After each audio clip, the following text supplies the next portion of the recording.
Quero convidar você a abrir a sua Bíblia no Evangelho de Marcos. Nós estamos abrindo esse capítulo 6 e alguns chamam o capítulo 6 de o capítulo da idade. A gente vai chamar só de capítulo 6. O texto diz assim: partindo dali, Jesus foi para a sua terra e os seus discípulos o seguiram.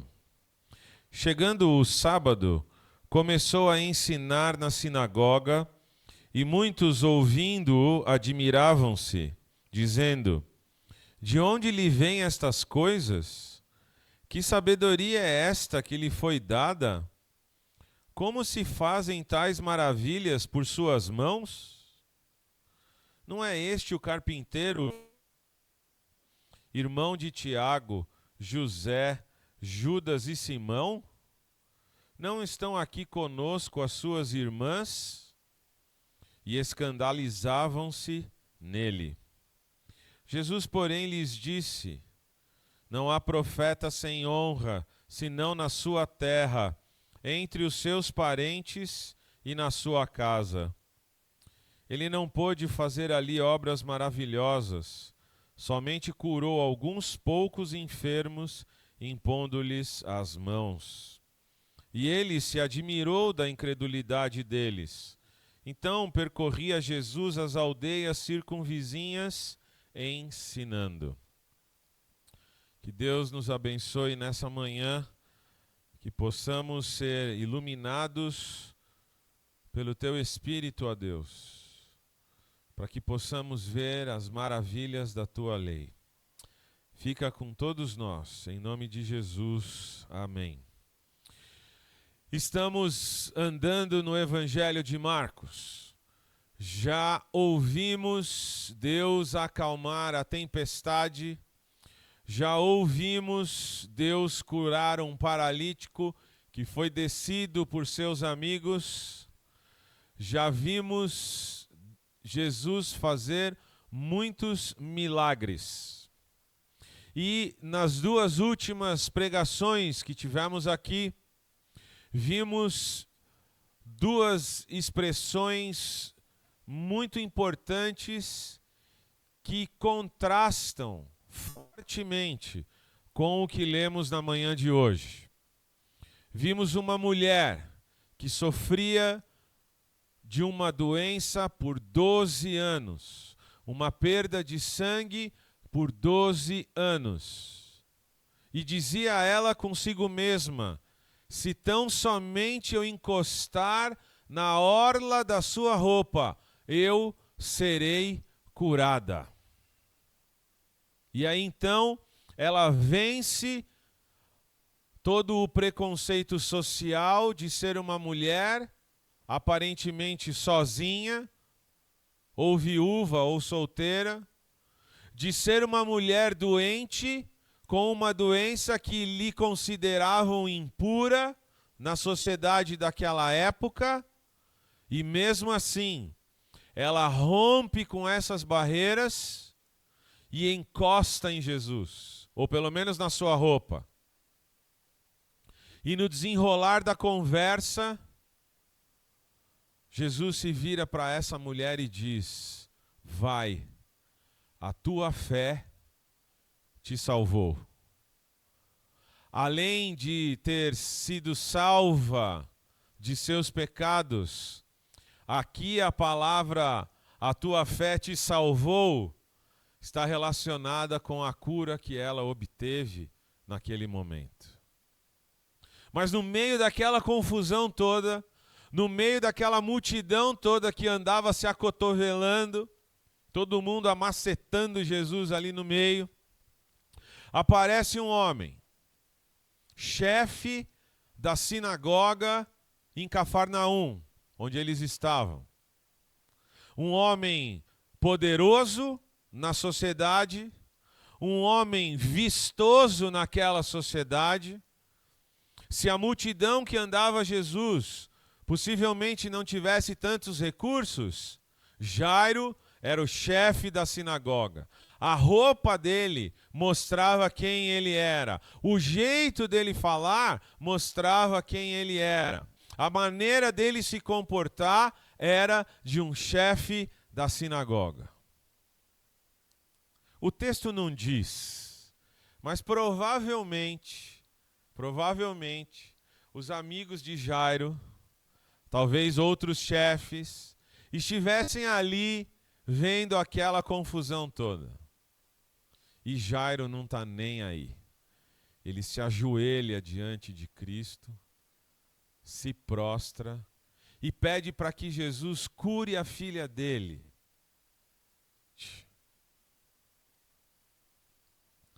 E aí, vai, não vai, aperta daqui, puxa de lá, multidão. De repente chega a notícia, olha, a sua filha morreu. Não deu tempo. Jesus se vira para o pai, para a família e diz: não se atemorizem, não temam. A menina dorme. No versículo 38 do Marcos 5, capítulo 5, tendo chegado à casa do principal da sinagoga, viu o alvoroço e os que choravam muito e pranteavam. Ao entrar, lhes disse: por que vos alvoroçais e chorais? A menina não está morta, mas dorme. Dois eventos em que a fé de uma mulher é colocada em ação, ela busca Jesus e é alcançada pela graça da cura da sua doença. O segundo exemplo, um homem que está intercedendo por sua filha, não por si mesmo. Ele sabe que Jesus é capaz de curá-la. Ele sabe que Jesus é capaz de fazer o que talvez ele não tinha conseguido, a mãe da menina não tinha conseguido, talvez algum médico chamado por eles não tinha conseguido, mas ele sabia que Jesus poderia. E agora não é a fé da menina, é uma fé terceira, digamos assim.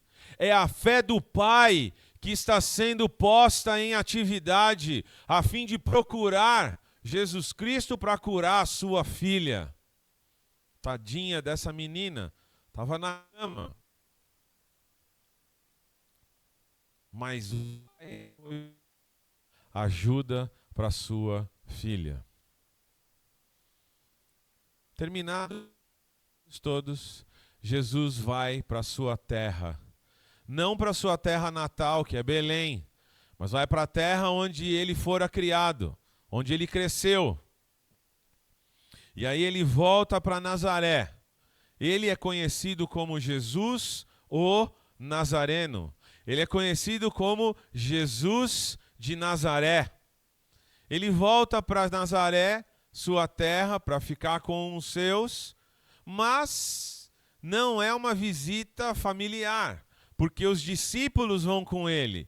Ele não está indo visitar simplesmente os seus parentes, os seus amigos, os seus conhecidos, mas ele está voltando para a terra dele junto com os discípulos. Tem uma intenção aí por trás. E aí então, versículo 1, partindo dali, de Cafarnaum, onde ele estava, Jesus foi para a sua terra e os seus discípulos o seguiram. O trabalho de discipulado continuava. Entre o batismo de Jesus e esse momento, por volta de quase 2 anos, Jesus esteve longe dos seus familiares, longe dos seus amigos. E agora era hora de voltar, mas voltar com os seus discípulos, para lhes ensinar alguma coisa.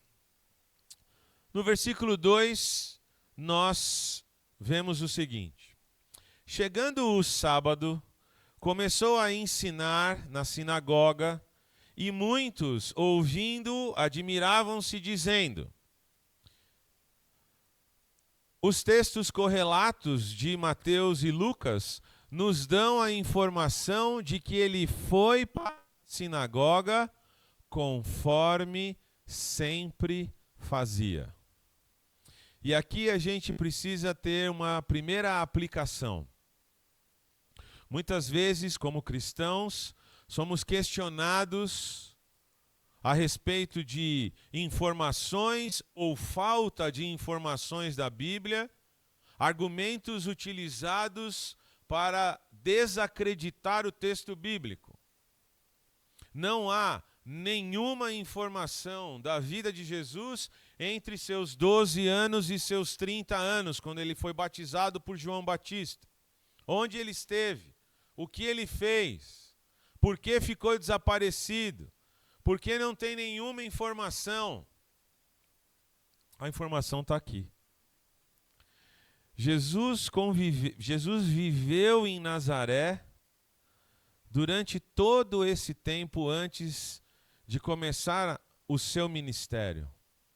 Nós vemos em vários evangelhos apócrifos, livros apócrifos, que Jesus ressuscitava passarinho, que Jesus matava seus amiguinhos de escola quando ele era contrariado, e que ele fazia trabalho de adivinhação com seus amiguinhos, olha o que tem atrás da porta e tal. Bobagem. O texto sagrado diz que ele viveu em Nazaré.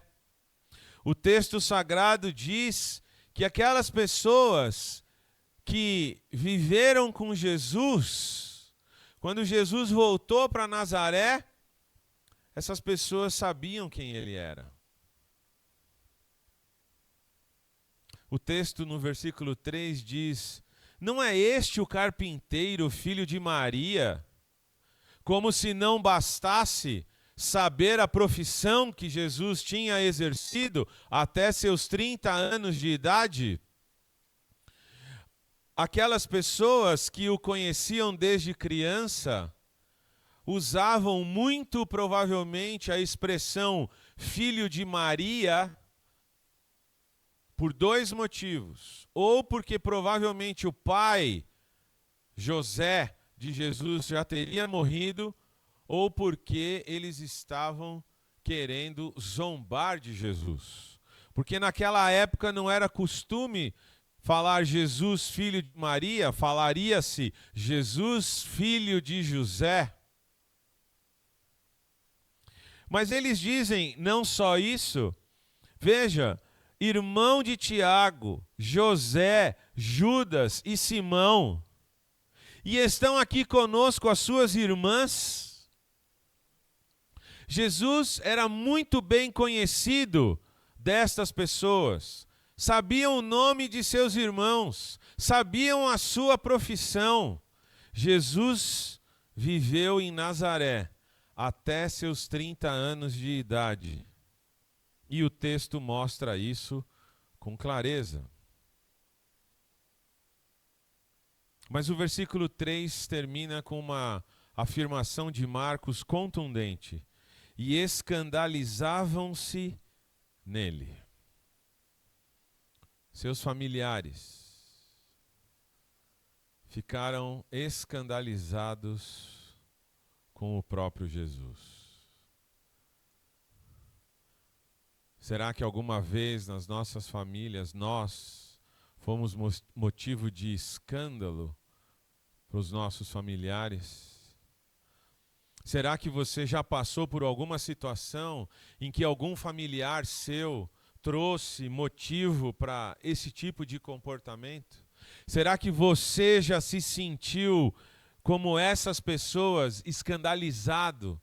Você se sentiu assim já por causa de algum amigo seu, de alguma atitude de um amigo, de alguém que você conhecia muito bem e de repente esse alguém te surpreende e você percebe negativamente, com surpresa, o que essa pessoa está fazendo? falando? Essas pessoas estavam rindo, zombando de Jesus. A palavra aqui no grego eles se escandalizavam é a palavra de armadilha. É como se essas pessoas tivessem sido pegas numa armadilha. Jesus, que viveu conosco, que brincou com a gente, que construía as coisas aqui para as nossas casas. Esse Jesus nunca falou nada, nunca fez nada, nunca demonstrou nenhum milagre. E agora eles perguntam: de onde lhe vêm estas coisas? Que sabedoria é esta que lhe foi dada? Como se fazem tais maravilhas por suas mãos? O que está acontecendo agora? Da onde que vem tanta sabedoria para ele falar as coisas que fala? E essa criatividade, entre aspas, de fazer as coisas com as suas mãos? Para quem gosta do Chosen, acho que é o primeiro episódio, Jesus constrói uma cadeira. E na época ninguém comia com cadeira. Todo mundo comia sentado no chão. Não tinha cadeira. E lá no episódio, Maria olha desconfiada para aquele negócio de cadeira, né? Isso não está na Bíblia, é licença poética de quem fez o Chosen. Mas Jesus fazia isso semanalmente. Ele batia martelo, ele pregava a porta do armário. E agora ele está sendo zombado porque as notícias do que aconteceu em Cafarnaum chegaram para eles. Eles estão olhando para Jesus apenas como um carpinteiro. Eles estão olhando para Jesus apenas como um homem. E aí a gente tem a segunda aplicação do sermão desta manhã. Como eu e você olhamos para Jesus.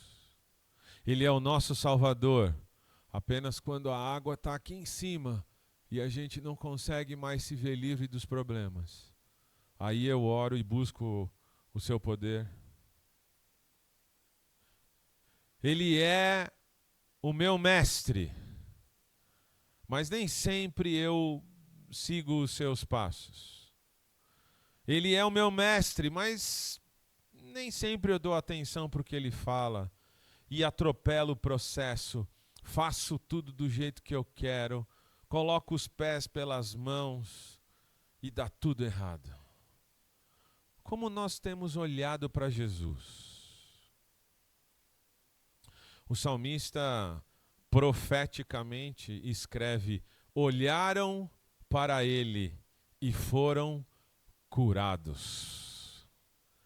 Como eu e você temos encarado Jesus nas nossas vidas?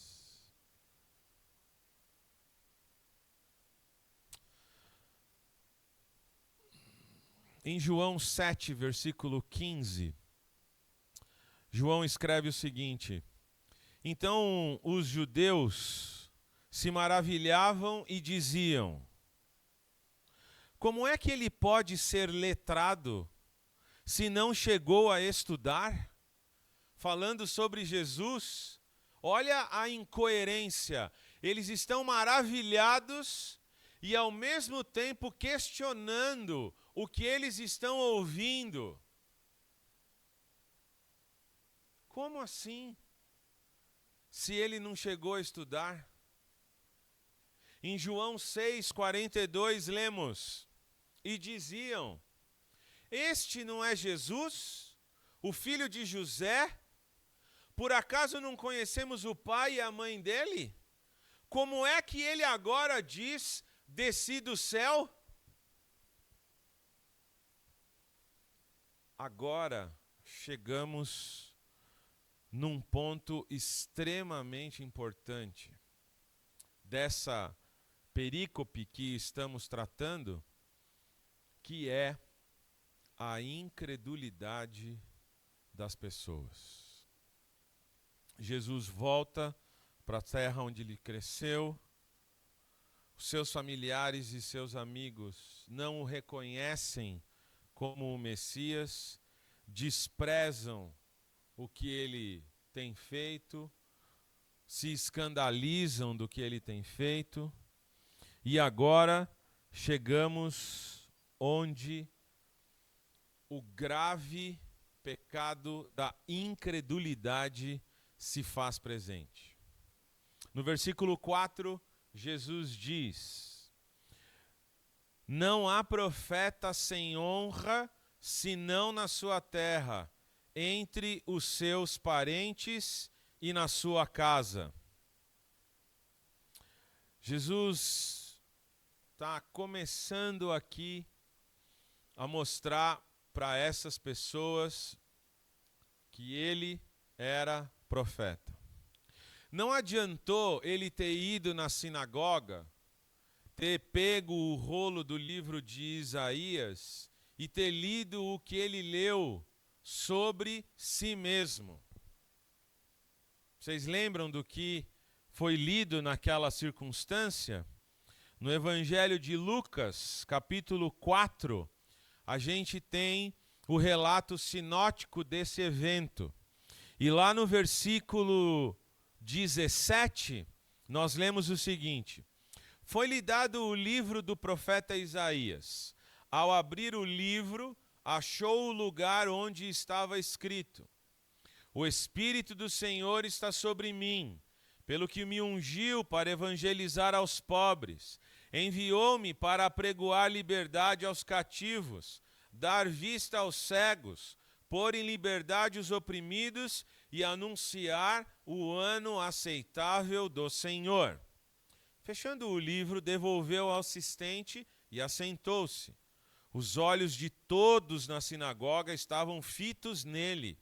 Então começou a dizer-lhes: hoje se cumpriu esta escritura em vossos ouvidos. Todos lhe davam testemunho e se maravilhavam das palavras de graça que saíam da sua boca e diziam: não é este o filho de José? E então Jesus se vira para seus e diz um ditado que era muito comum naquela época. Inclusive esse ditado é citado pelo menos mais 2 vezes nos evangelhos. Não há profeta sem honra, senão na sua terra, entre os seus parentes e na sua casa. Olha, vocês viram o que eu falei na sinagoga. Eles tinham conhecimento dos milagres que tinham acontecido. Eles sabiam o que Jesus tinha feito em Cafarnaum. E mesmo assim, não honraram Jesus como profeta que ele era. Jairo não era dos seus parentes. Uma mulher doente que não era dos seus parentes. Até os demônios naquele rapaz gadareno, todos estes reconhecendo que Jesus é o Filho de Deus, o Messias. Mas seus parentes não lhe dão honra. Aqueles que mais tinham intimidade com Jesus não tinham motivos, não viam motivos para honrar a Jesus como um profeta. Terceira aplicação do sermão de hoje. O que é que Jesus vai falar de cada um de nós com relação à nossa postura diante dele? Qual é a avaliação que Jesus faria da sua vida diante dele? Jesus avaliou a vida de João Batista e disse que dos nascidos de mulher não existia ninguém como João Batista. E João nunca ouviu isso de Jesus. Jó, no Antigo Testamento, foi avaliado por Deus na conversa que ele estava tendo com o diabo. E retoricamente Deus se vira para o diabo e assim, não tem visto o meu servo Jó, homem íntegro e reto diante dos meus olhos? Será que Jesus vai olhar para a minha e para a sua vida e vai falar, Marcos, Davi, você é reto e íntegro diante dos meus olhos? Qual é a avaliação que Jesus pode fazer da tua e da minha vida? Andando, Jesus viu uma figueira que mostrava ter frutos, porque ela tinha muitas folhas. Com fome, Jesus se aproxima daquela figueira e vê que não tem fruto nenhum. E ele diz, nunca mais nasça fruto de ti. Na volta, quando os discípulos passam pela figueira, a Bíblia diz que a figueira tinha secado até as raízes. Qual é a avaliação que Jesus vai fazer de nós?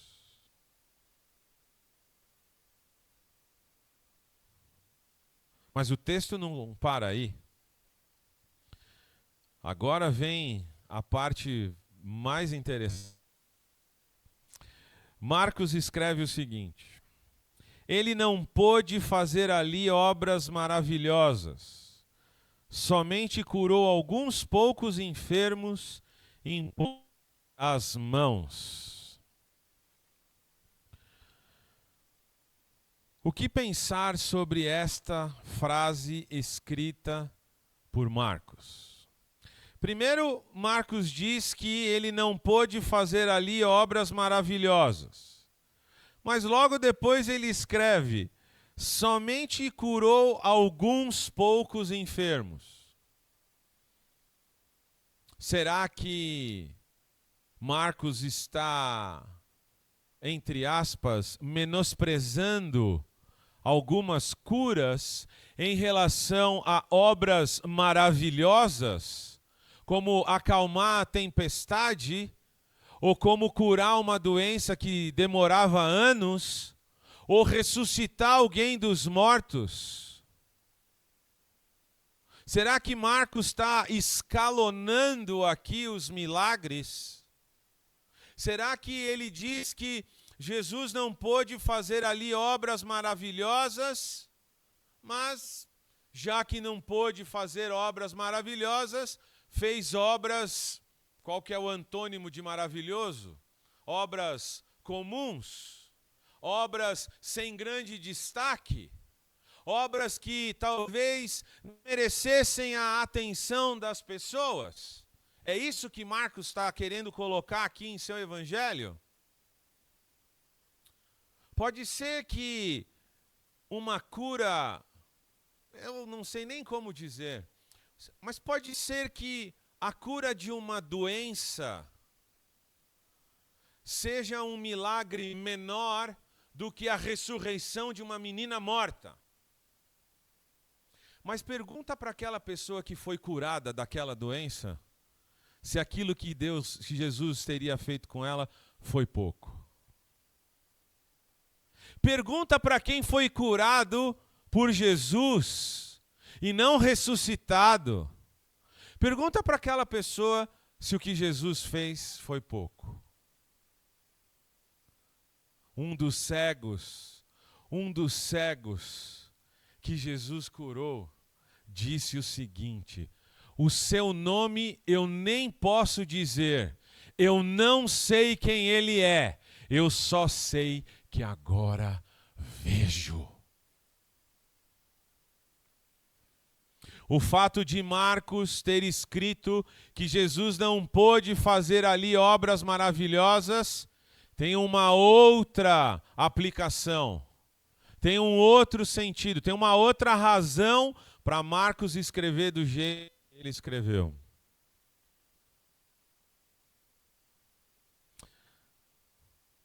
E Marcos escreve, ainda no versículo 5, somente curou alguns poucos enfermos. A gente não sabe quanto na cabeça de Marcos significava essa palavra poucos. O que é pouco? 5 pessoas? 10 pessoas? 15 pessoas? No próprio Evangelho de Marcos, nós lemos em capítulos anteriores que Jesus curava a todos que iam falar com ele em determinados dias. Teve um dia desses que ele não aguentou, ele foi dormir dentro do barco, de tão cansado que ele estava. Mas aqui, de novo, existe um contraste que Marcos está querendo falar aqui. Eu não sei quantos milagres Jesus fez, mas a Bíblia diz que foram poucos. No versículo 6 nós lemos: e ele se admirou da incredulidade deles. Tem uma outra passagem na Bíblia que diz que Deus se admirou. Só 2. Essa é uma delas. A segunda é quando ele se admirou da fé de um centurião romano que tinha ido interceder por seu empregado, que estava doente. E aí Jesus se vira para as pessoas que estão ali próximas e diz: nem em Israel vi uma fé como desse homem. Somente 2 relatos de Jesus ficar admirado, e a palavra no grego poderia ser traduzida, a palavra do grego poderia ser traduzida como maravilhado, espantado. Neste caso de Marcos 6, o maravilhamento de Jesus é negativo, porque ele ficou admirado da incredulidade daquelas pessoas que o conheciam desde a sua meninice. A incredulidade dessas pessoas sobre os relatos que aconteciam. A incredulidade dessas pessoas sobre os poucos milagres que ele fez ali. Porque os grandes foi lá em Cafarnaum. Aqui estão sendo feitos poucos milagres. Mas esses poucos milagres não quebraram a incredulidade dessas pessoas. E Jesus agora se mostra admirado da incredulidade deles. Ao contrário do centurião, que despertou positivamente o maravilhamento de Jesus sobre a fé daquele homem. Mas essas pessoas não. E aqui a gente precisa parar um pouquinho e pensar um pouco mais detalhadamente sobre o que está acontecendo.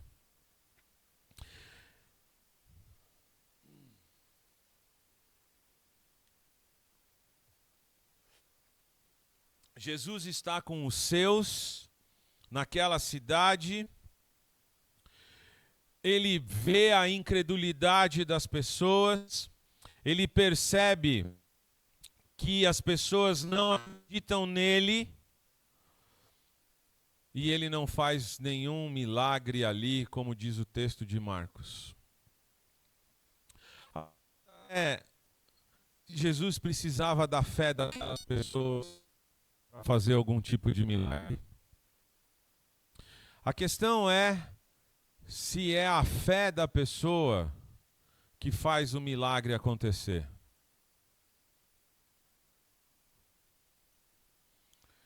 É óbvio que Jesus não precisava e não precisa da fé de ninguém para operar milagres.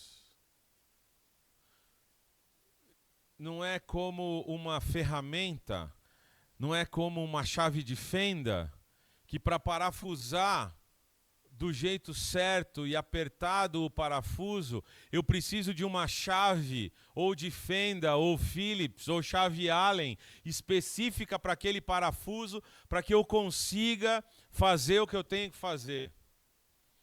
Para Jesus a nossa fé não funciona desse jeito. Jesus não opera com a nossa fé, Jesus opera com o poder dele.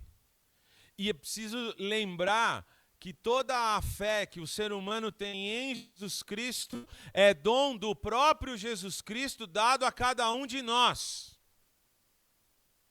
O fato é que o versículo 6 nos indica por que Jesus não operou milagres ali.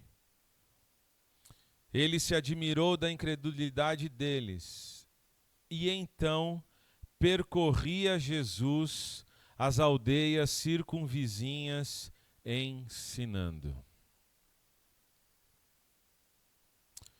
O que Marcos está querendo mostrar aqui para nós é que a atitude de Jesus, neste caso, foi a mesma atitude que essas pessoas tiveram com ele.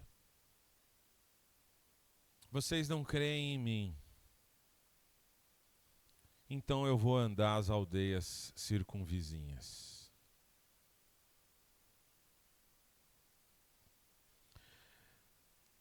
Isso é bastante sério, porque traz para nós a dimensão exata da soberania de Deus e da responsabilidade humana que cada um de nós tem diante deste Deus soberano. O fato de eu e você sermos chamados pela palavra de Deus, o fato de eu e você e todas as pessoas desse planeta serem chamadas pela palavra de Deus a crerem em Jesus Cristo, não tira de Deus a soberania e a responsabilidade dele de operar a salvação para o seu povo. Jesus está mostrando com essa atitude que a incredulidade tem um preço. Jesus está mostrando com essa atitude de pregar nas cidades vizinhas que a incredulidade tem um preço alto. E o preço alto que se alguém paga por não crer em Jesus Cristo é não tê-lo como Senhor e Salvador. O preço que a humanidade paga por não crer em Jesus Cristo é o texto que lemos hoje na hora do culto, na entrada do culto, no início do culto. Quem não crer já está condenado. É esse o preço que a humanidade paga por não olhar em Jesus Cristo e ver nele o Salvador e o Senhor das suas vidas. Isso ecoa o que João escreve lá em capítulo 1, versículo 11. Pois ele veio para os seus e os seus não o receberam. Mas a todos quantos o receberam, deu-lhes o poder de serem feitos filhos de Deus.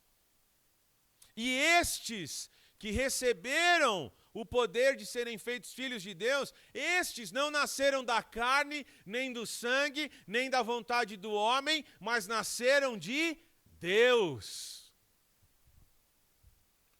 Tiago, José, Judas, Simão, as suas irmãs. Não é esse nascimento do ventre de Maria, seus irmãos, que faz com que eles sejam filhos de Deus. É o nascimento do alto, é aquele novo nascimento que Nicodemos ouviu do próprio Jesus. Olha, se você não nascer de novo, você não vai ver o reino de Deus. A incredulidade tem como resultado Cristo afastar-se das pessoas. Já que vocês não creem em mim, eu não vou fazer milagres aqui, porque vocês não creem. Hoje tem uma liçãozinha de casa para vocês fazerem de tarde. Vocês lerem o relato do rico e do Lázaro. Você vai ver naquela história que tem um sofrimento muito grande. O rico está sofrendo no inferno.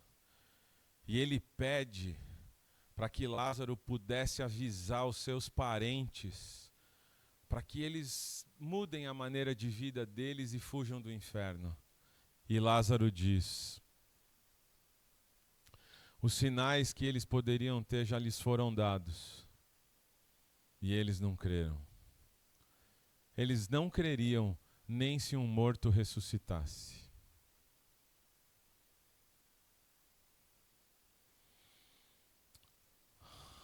Para fecharmos o sermão de hoje, irmãos,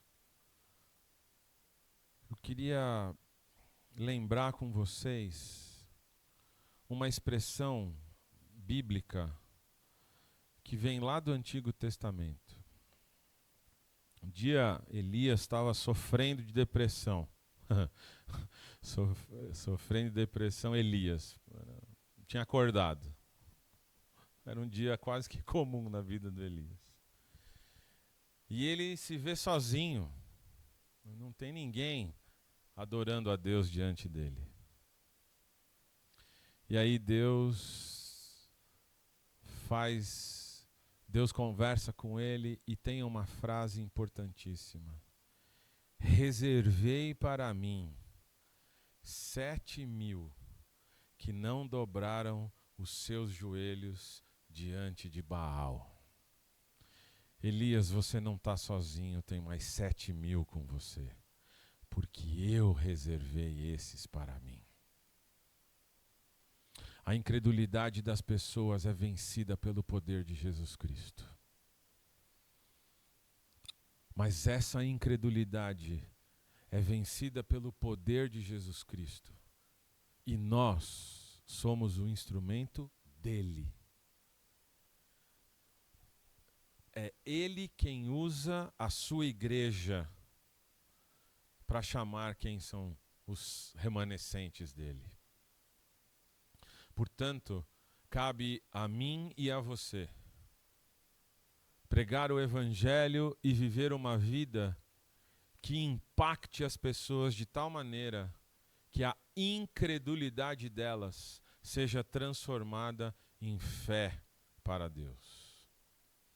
Cabe-nos viver a cada dia como discípulos de Jesus, mostrando o que de fato somos, para que Deus alcance todos aqueles que, como diz o livro de Atos, serão acrescentados aos salvos. Eu me lembro desse sermão do Mateus sempre. Deus acrescentava os que iam sendo salvos, mas acrescentava através do uso da pregação daqueles primeiros cristãos. Portanto, nós devemos olhar para Jesus como um Messias, crer nele como um Messias e anunciá-lo às pessoas. Porque só dessa forma, a incredulidade, Deus vai transformar em fé. Em fé. Vamos orar, irmãos. Senhor, nós te damos graças por todas as bênçãos que recebemos de ti até esse momento do culto. Te damos graças, Senhor, porque um dia nós recebemos fé para crer em ti. E pedimos, Senhor, clamando em nome do teu Filho Jesus, que a mesma fé salvífica que nos deste, dá a nossos familiares que não te conhecem, a nossos amigos que te rejeitam. Ó Deus, clamamos que sejamos usados por ti, para que outros venham a te conhecer como o único Deus verdadeiro. Ó Deus, nós te agradecemos, porque fomos tirados de um caminho que nos afastava de Ti. E hoje estamos no caminho da salvação. É bem verdade, Senhor, que o caminho é estreito, é difícil de ser trilhado, mas o Senhor está conosco todos os dias da nossa vida. Te agradecemos, Senhor, por Tua presença na nossa vida. Fica conosco, Senhor, ainda neste culto, no que vamos ainda fazer para a honra e glória do Teu nome santo. Amém.